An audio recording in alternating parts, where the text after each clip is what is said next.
السلام علیکم ورحمۃ اللہ وبرکاتہ۔ وعلیکم السلام ورحمۃ اللہ وبرکاتہ۔ کیا حال ہے سب کا؟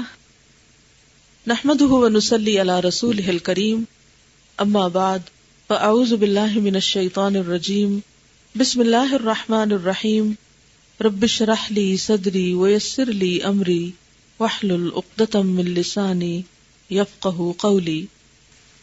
کوئی ایسی بات جس پر آپ نے عمل کیا، کوئی بات ذہن میں گونجی؟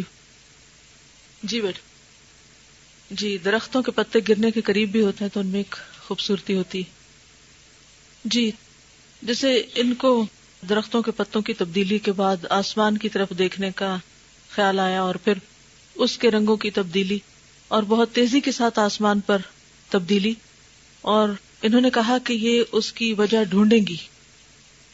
کہاں سے ڈھونڈیں گی؟ کہاں سے ڈھونڈتا ہے انسان؟ کتابوں سے؟ کون سی کتابیں؟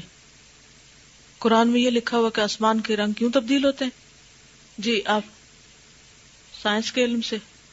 سائنس میں یہ لکھا ہوا ہے کہ آسمان کے رنگ کیوں تبدیل ہوتے ہیں؟ یا اس کی کیا حکمت ہے؟ جی، بار بار خود غور و فکر۔ ٹھیک ہے، حکمت کیا ہے؟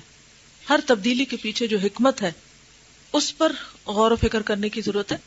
اس میں ایک چیز میں آپ سے یہ کہنا چاہوں گی کہ اس بات کا انتظار نہ کیا کریں کہ آپ کوئی چیز کسی کتاب سے پڑھیں گے تو پھر جا کر آپ کو اپنے سوال کا جواب ملے گا۔ ایسے مختلف سوالات آپ لوگوں سے بھی کر سکتے ہیں۔ جو باتیں آپ کے ذہن میں آئیں آپ دوسروں سے بھی ڈسکس کیا کریں۔ عموماً ہماری گفتگو کیا ہوتی ہے؟ کس چیز سے متعلق ہوتی؟ غور و فکر اور تجسس کا مادہ ہم میں سے ہر ایک کے اندر ہے، لیکن وہ غور و فکر کس چیز میں ہوتا ہے؟ وہ تجسس کہاں کام آتا ہے؟ جی، کوئی بتائے گا؟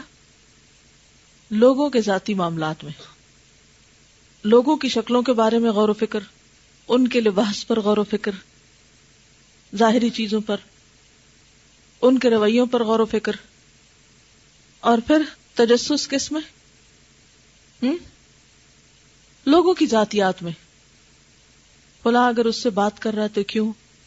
وہ جو اس سے پاس بیٹھا ہوا تو کیوں؟ نتیجہ کیا ہوتا ہے؟ ایسے غور و فکر کا نتیجہ کیا ہوتا ہے؟ ہم کسی خیر اور بھلائی تک پہنچتے ہیں، ہمارے دل کو کوئی خاص سکون اور قرار مل جاتا ہے؟ نہیں، وہ جو اللہ نے ایک حص رکھی ہے نا غور و فکر کی، اس کی کسی حد تک سیٹسفیکشن ہوتی ہے، لیکن اس کے ساتھ ہی ایک عجیب و غریب قسم کی پریشانی اور بے چینی جنم لیتی ہے ساتھ ہی۔ تو اس لیے بے حد ضروری ہے کہ ہم اللہ کی دی ہوئی نعمتوں کی قدر کریں، ان نعمتوں کا صحیح استعمال کریں، اور جو چیز جس مقصد کے لیے دی گئی ہے اس سے وہی مقصد پورا کریں۔ تو آئندہ آپ کیا کریں گے؟ جی، ایک تو اللہ سبحانہ وتعالیٰ سے یہ دعا کہ اللہ تعالیٰ ہمیں چیزوں کی حقیقت سجھائے۔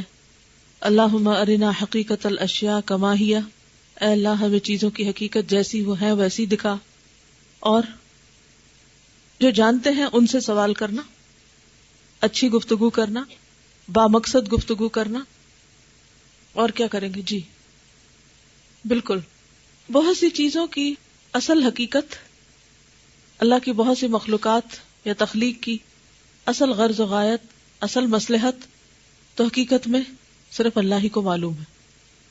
باقی انسانوں نے جو کچھ اس سے اخذ کیا ہے وہ سب کوششیں ہیں، جن میں بعض اوقات اختلاف بھی ہو سکتا ہے، اور بعض اوقات وہ صحیح نتیجے پر بھی پہنچتے ہیں اور بعض اوقات نہیں بھی پہنچتے۔ تو انسانی علم یا انسانی جو کوشش ہے وہ حتمی نہیں، یا وہ 100% درست نہیں ہو سکتی، پوری طرح اس پر اعتبار نہیں کیا جا سکتا۔ بس ٹھیک ہے، اگر کسی کا کوئی خیال ہے، کوئی رائے ہے تو اس کو دیکھ لیا جائے، اور اس کے بعد اگر دل کو لگے تو لے لے، اور نہیں لگے تو چھوڑ دے، لیکن غور و فکر جاری رکھیں۔ اگر آپ کی گفتگو بامعنی ہوگی، وہ جو ہم اس روز بات کر رہے تھے نا کہ شیطان سے بچاؤ کے طریقے کیا ہیں، ان میں سے ایک اہم ترین طریقہ لغو، بیکار، بے مقصد گفتگو سے پرہیز، کیونکہ شیطان بیکار باتوں کے ذریعے انسان پر حملہ آور ہوتا ہے، بے معنی اور بے مقصد گفتگو کے ذریعے وہ ہم پہ قابو پاتا ہے۔ مثلا جی آپ فرمائیے. جی ہاں، جب ہم کسی کے بارے میں کوئی بری رائے کا اظہار کرنے لگتے ہیں تو یقینی طور پر شیطان داخل ہو جاتا ہے اندر. اور پھر جب شیطان آتا ہے تو ہم صرف یہ اتنا نہیں ہوتا کہ ہم کسی کی برائی کرتے ہیں، بلکہ اس برائی کے ذکر سے ہمارے اندر ایک غصے اور غم اور تکلیف کی کیفیت بھی پیدا ہو جاتی. آپ اچھے بھلے بیٹھے ہوتے ہیں، آرام سے اپنا کام کر رہے ہوتے ہیں، اتنے میں کوئی شخص آپ سے کسی کی برائی شروع کر دیتا ہے، کیا آپ اسی آرام سے بیٹھ سکتے ہیں؟ یہ ہو ہی نہیں سکتا. اب یہ کارستانی کس کی تھی؟ شیطان کی، کہ اس طریقے سے وہ آپ پر حملہ آور ہوا، داخل ہوا اور آپ کو ہم اور فکر اور غم اور پریشانی میں مبتلا کر کے چلتا بنا. اسی طرح اگر آپ بغیر سوچے سمجھے گفتگو کر رہے ہیں تو ہو سکتا ہے آپ کی گفتگو میں جھوٹ کا عنصر شامل ہو جائے. اچھا، جو ہی آپ بے دھیانی میں بھی اور لاپرواہی میں بھی جھوٹ بولیں گے تو اس سے کیا ہوگا، کیا نتیجہ نکلے گا؟ کیونکہ جھوٹ تو جھوٹ ہے نا، جھوٹ کے اپنے اثرات ہیں، اس کا اپنا نقصان ہے. جی آپ کیا کہتی؟ جی، جھوٹ بولنے سے دل پہ لازمی طور پر ایک پچھتاوا آتا ہے، ایک پشیمانی ہوتی ہے. اس سے بھی نتیجہ کیا نکلتا ہے؟ آپ کا دل پر اچھے کاموں میں نہیں لگتا. وہ خیال آپ کو بار بار ستاتا رہتا ہے کہ میں نے یہ بات کیسے کہہ دی. اب آپ کہتے ہیں کہ اچھا مجھے اس کی تردید کرنی چاہیے، پھر سوچتے ہیں کہ اچھا تردید کروں گا تو پھر پتہ نہیں اور کیا فساد اٹھے گا. چلیے بعض اوقات تو سمپل کوئی جھوٹ ہو سکتا ہے، بعض اوقات کوئی ایسا جھوٹ بھی ہو سکتا ہے کہ جو کسی اور پر بہتان کا سبب بن جائے. اس طریقے سے آپ کوئی تعمیری کام نہیں کر سکتے. ٹھیک ہے، تو جب آپ کوئی تعمیری کام نہیں کر سکتے تو اس کا نقصان کیا ہوتا ہے؟ آپ کی زندگی ضائع ہونے لگتی ہے. زندگی کس چیز سے بنی؟ ایک ایک لمحے سے، ایک ایک منٹ سے، ایک ایک گھنٹے سے، ایک ایک دن سے، ایک ایک ہفتے سے، ایک ایک مہینے سے اور ایک ایک سال سے. اگر آپ نے لمحے ضائع کرنے شروع کر دیے تو گویا دوسرے لفظوں میں آپ نے کیا ضائع کر دیا؟ سال ہا سال ضائع کر دیے. بظاہر جب ہم وقت کا ایک چھوٹا سا حصہ ضائع کرتے ہیں تو ہم یہ سمجھتے ہیں کہ ہم تھوڑی دیر کی تو بات ہے، چند لمحوں کی بات ہے، اس سے کیا فرق پڑتا ہے؟ کیا تھوڑی دیر کے لیے بھی ہم ریلیکس نہیں ہو سکتے؟ لیکن پھر کیا ہوتا ہے؟ وہ تھوڑی دیر نہیں ہوتی. شیطان کو حملہ آور ہونے کے لیے کتنی دیر چاہیے؟ ایک لمحہ، پلک جھپکنے کی دیر، فوراً حملہ آور ہوتا ہے. جیسے وہ شہد کی مکھی جو ہوتی ہے وہ ڈنک مارتی ہے نا، تو ڈنک مار کے چلی جاتی. اسی طرح شیطان بھی وسوسے کا ڈنک مار کے چلا جاتا ہے اور پھر آپ اس کے اثرات بھگتتے رہتے ہیں اور بعض اوقات بغیر کسی وجہ کے بھی وقت ضائع کیے چلے جاتے ہیں. تو ایسی تمام چیزوں سے محفوظ رہنا بے حد ضروری ہے. اور اس کے لیے کی کیا ہے کہ انسان بیکار اور بے مقصد گفتگو سے پرہیز کرے. چلیے آگے بھی ہم بڑھتے ہیں. کچھ صفحہ نمبر 59 آخری پیراگراف. حقیقت یہ ہے کہ انسان اس اصول پر عمل کیے بغیر اس دنیا میں زندہ ہی نہیں رہ سکتا. کس اصول پر؟ کہ تقدیر کو تقدیر سے توڑے. بھوک پیاس سردی گرمی اور ہمہ قسم کے خوف سے نجات پانے اور بچنے کے اسباب تقدیر ہی کی جانب سے ہیں. کیا کچھ تقدیر کی طرف سے ہے؟ بھوک پیاس سردی گرمی، ہر قسم کے خوف سے نجات پانے اور بچنے کے اسباب طریقے، یہ بھی تقدیر ہی کی طرف سے. یہ جو پیچھے بات ہے نا تقدیر کو تقدیر سے توڑے. اب مثلا اگر بھوک تقدیر میں ہے کہ بھوک لگے گی تو علاج بھی کس میں ہے؟ تقدیر میں، کہ انسان پھر کیا کرے؟ کھانا کھائے. اسی طرح پیاس لگنا، اسی طرح سردی. اب سردیوں کا موسم آتا ہے تو سردی تو لگے گی، تقدیر میں ہے نا. تو پھر کیا کرے؟ سردی سے بچنے کا بندوبست کرے. تو یہ سردی سے بچنے کے جو اسباب اختیار کرنا ہے یہ بھی تقدیر ہی کا حصہ ہے. جیسے اللہ نے بھوک کو رکھا ایسے ہی اس کا کھانا بھی رکھا. صرف بھوک ہی کو نہیں پیدا کیا، کھانا بھی پیدا کیا یا نہیں؟ تب اگر کوئی کہے کہ بھوک تو مجھے لگی ہے، تقدیر کا حصہ، اب لگی رہے، اگر مٹنی ہوگی تو مٹ جائے گی. نہیں، اللہ نے اس کا جو علاج پیدا کیا وہ اٹھ کے کرو. یہی حال باقی چیزوں کا بھی ہے. اور دنیا جہان کی ساری مخلوق ان چیزوں کی مدافعت اسی طرح کر رہی ہے کہ تقدیر سے تقدیر کی مدافعت کی جاتی ہے. اسی طرح وہ انسان جسے اللہ تعالیٰ کی جانب سے توفیق میسر آتی ہے اور جسے اللہ تعالیٰ نے رشد و ہدایت عطا فرمائی ہے، وہ ہمیشہ مقدر شدہ اخروی عقوبت اور عذاب کی مدافعت مقدر شدہ توبہ اور انابت سے اور ایمان اور عمل صالح کے ذریعے کرتا ہے. کیا مطلب؟ اگر کوئی سمجھتا ہے کہ آخرت کا عذاب میرے مقدر میں ہے تو وہ کیا کرے؟ ہاتھ پاؤں توڑ کے بیٹھ جائے؟ اس کا علاج کس سے کرے؟ توبہ سے اور ایمان اور عمل صالح سے.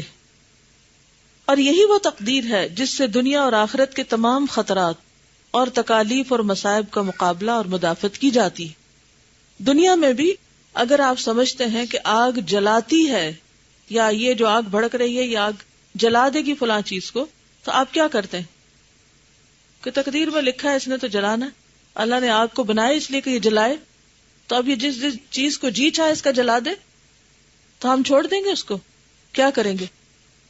اس کو بجھائیں گے، اس چیز کو آگے سے ہٹائیں گے، کو بندوبست کریں گے. تو اسی طرح جیسے دنیا کی آگ کو بجھانے کا طریقہ اللہ نے بتایا ہے، اسی طرح جہنم کی آگ کو بجھانے کا طریقہ بھی اللہ نے بتایا ہے، اور اس کا علاج اس سے ہو سکتا ہے. کیا اس جہان کا مالک کوئی اور ہے اور دوسرے کا کوئی اور؟ ایک ہی مالک ہے نا. دونوں جہان کا مالک رب اور پروردگار ایک ہی ہے. اس کی حکمت بھی ایک ہی طریقے پر کام کرتی ہے. اس کی حکمتوں اور مصلحتوں میں باہم تضاد اور تناقض نہیں.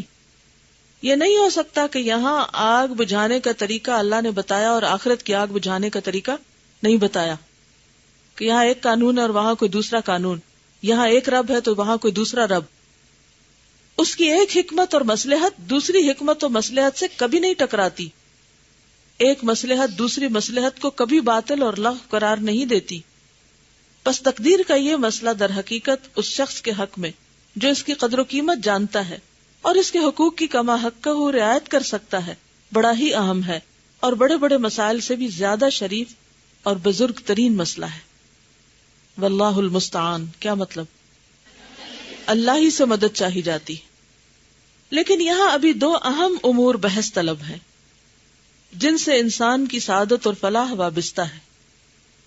اول یہ کہ انسان خیر و شر کے اسباب اور اس کی تفصیلات سے پوری طرح آگاہ اور باخبر ہو. پڑھیے اس جملے کو.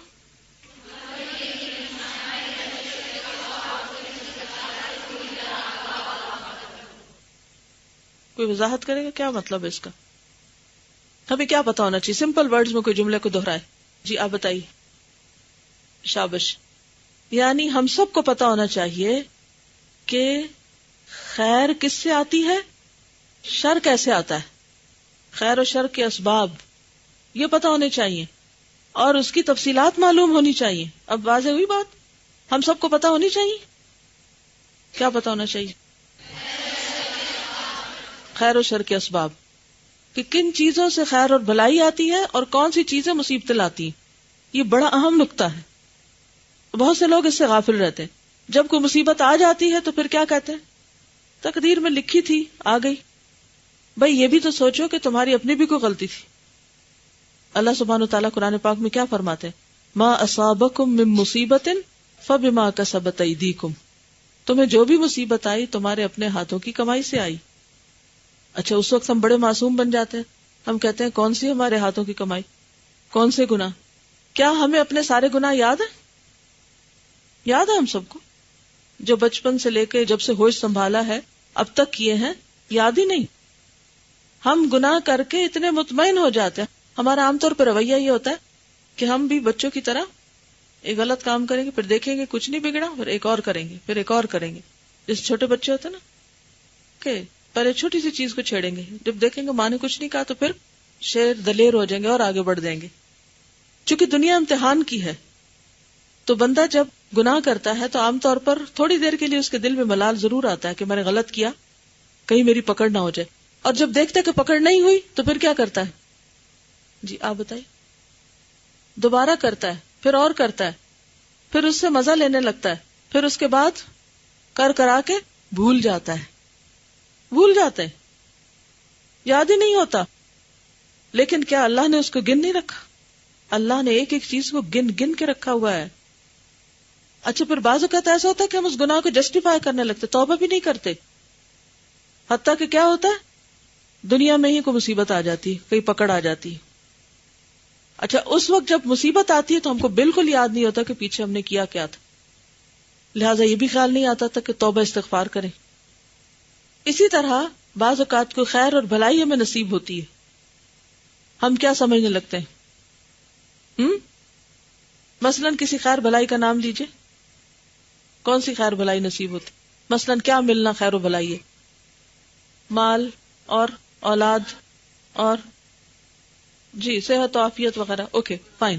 اب مثال کے طور پر جب کبھی ہمیں مال ملے یا اولاد ملے تو ہم سمجھتے ہیں اللہ نے دیا, ہم تو جاب کرتے ہیں اس لیے ہمیں یہ تنخواہ ملی ہے, اور شادی ہونے کے بعد بچے تو سبھی کے ہوتے ہیں, ہمیں بھی بچہ مل گیا. کبھی بھی نہیں سوچتے کہ اللہ کی طرف سے نعمت. تو بات یہ ہے کہ خیر اور بھلائی اللہ کی طرف سے ہوتی ہے.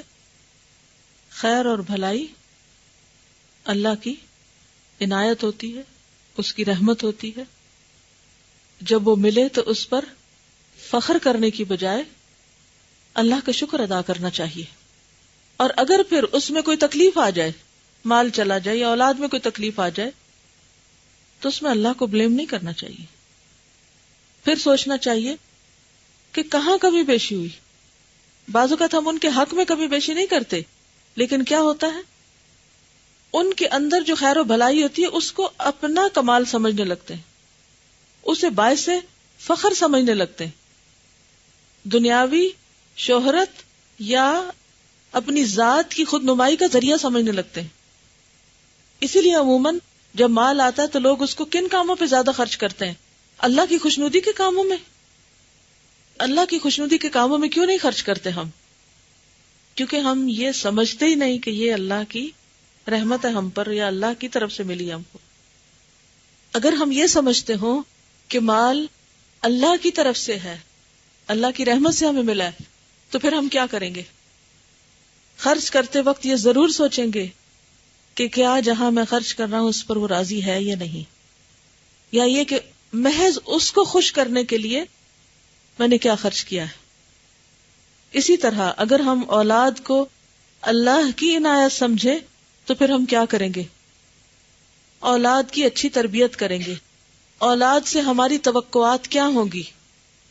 جی کہ وہ خود بھی خیر و بھلائی پہ قائم رہے اور ہمارے لیے بھی خیر و بھلائی کا ذریعہ بنے, ان کے اخلاق نہ بگڑے, وہ اللہ سے غافل نہ ہو. کیونکہ شیطان کی بھرپور کوشش کیا ہے؟ شیطان کیا چاہتا ہے, کیا کرے؟ اس نے صرف ہم پہ نہیں, ہماری اولاد پر بھی نظر رکھی ہوئی ہے کہ میں انہیں اپنا بنا کے چھوڑوں گا. لَأَحْتَنِكَنَّ ذُرِّيَّتَهُ, اس کو اپنے قابو میں لے کے رہوں گا.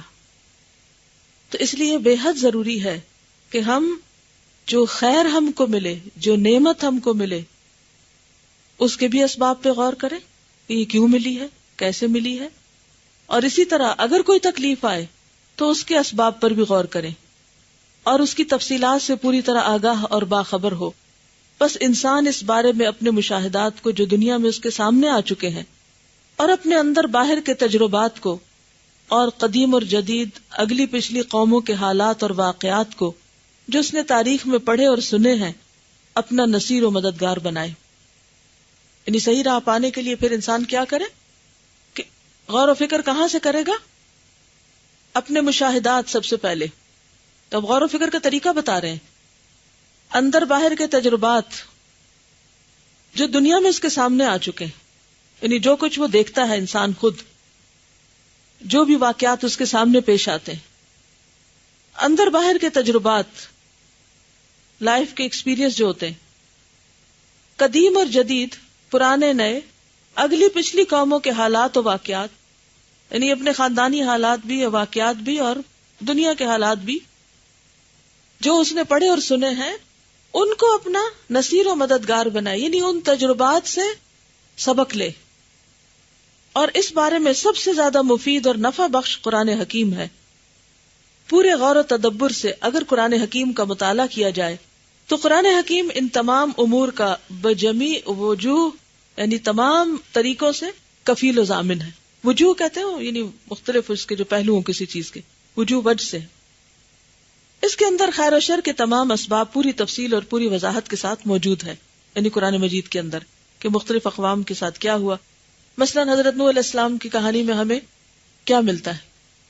نوح علیہ السلام کے بیٹے کے معاملے میں اللہ سبحانہ وتعالیٰ نے قرآن پاک میں جو فرمایا ہے، کیا وہ ہم سب کے لیے مثال نہیں ہے؟ دوسری طرف حضرت مریم کی مثال ہے، ابراہیم علیہ السلام کی مثال ہے. تو تاریخ کے یہ واقعات ہمیں کیا سکھاتے ہیں، کیا بتاتے ہیں؟ صرف انفرادی طور پر نہیں، اجتماعی طور پر بھی پیغمبروں کی ساری تاریخ ہمیں بتاتی ہے کہ خیر و شر کے اسباب کیا ہیں. کسی قوم پر خیر آیا تو کیوں آیا؟ یونس علیہ السلام کی قوم پر اللہ کی رحمت ہوئی تو کیوں ہوئی؟ خود یونس علیہ السلام پر اللہ کی رحمت ہوئی تو کیوں ہوئی؟ اور اگر کچھ قومیں اللہ کے عذاب میں پکڑی گئی تو کیوں پکڑی گئی؟ جی ہاں، تو یہ سب کچھ قرآن حکیم کا مطالعہ کرنے سے اور بغور مطالعہ کرنے سے ہمیں پتہ چلتا ہے. قرآن حکیم کے بعد سنت نبوی کا درجہ ہے. سنت نبوی قرآن کریم کی رفیقہ، بہن اور درجہ دوم کی وحی الہی ہے. جو شخص ان دو چیزوں میں اپنی توجہ مرکوز رکھے گا اس کے لیے یہ کافی ہو جائیں گی اور اسے دوسری تمام چوکھٹوں سے مستغنی اور بے پرواہ کر دیں گی. تو اس سے اندازہ لگائیں کہ کتنا بڑا خزانہ ہے یہ دونوں چیزیں رہنمائی اور راہبری اس طرح کرتی ہیں کہ خیر و شر اور ان کے اسباب اس طرح سامنے آ جاتے ہیں گویا انہیں جیتی جاگتی آنکھوں سے دیکھا جا رہا ہو. اس کے بعد دنیا کی قوموں اور ملتوں کی تاریخ اور اطاعت گزاروں اور نافرمانوں کے حالات اور واقعات پر غور کریں تو اچھی طرح واضح ہو جائے گا کہ قرآن حکیم اور سنت نبوی صلی اللہ علیہ وسلم نے جو کچھ بیان کیا ہے بالکل صحیح اور درست ہے. تاریخ اور حالات کا ہر واقعہ کتاب و سنت کے عین مطابق ہے اور ایسے تمام تاریخی واقعات اور حالات اللہ تعالیٰ کے ان وعدوں اور وعیدوں کی تفصیل ہیں جن کی اللہ تعالیٰ نے خبر دی ہے. ان حالات میں آفاق و عالم میں اللہ تعالیٰ کی جس قدر نشانیاں ہیں وہ رہنمائی اور رہبری کریں گی کہ قرآن حکیم بالکل برحق ہے.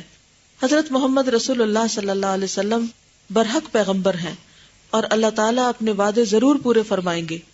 پس تاریخ ان جزئیات اور واقعات کی تفصیل ہے جو اللہ تعالیٰ اور اس کے رسول صلی اللہ علیہ وسلم نے اسباب خیر و شر کے ضمن میں پیش فرمائے ہیں اور یہ ان اسباب خیر و شر کے کلیات و اصول کی تفصیل ہے جس کی اللہ تعالیٰ اور اس کے رسول صلی اللہ علیہ وسلم نے وضاحت فرمائی ہے. تو خلاصہ یہی ہے کہ انسان پر غور و فکر کے لیے قرآن و سنت کا سہارا لے. جزاکم اللہ خیرا. سبحانک اللہم و بحمدک نشہد ان لا الہ الا انت نستغفرک و نتوب الیک. السلام علیکم و رحمۃ اللہ وبرکاتہ.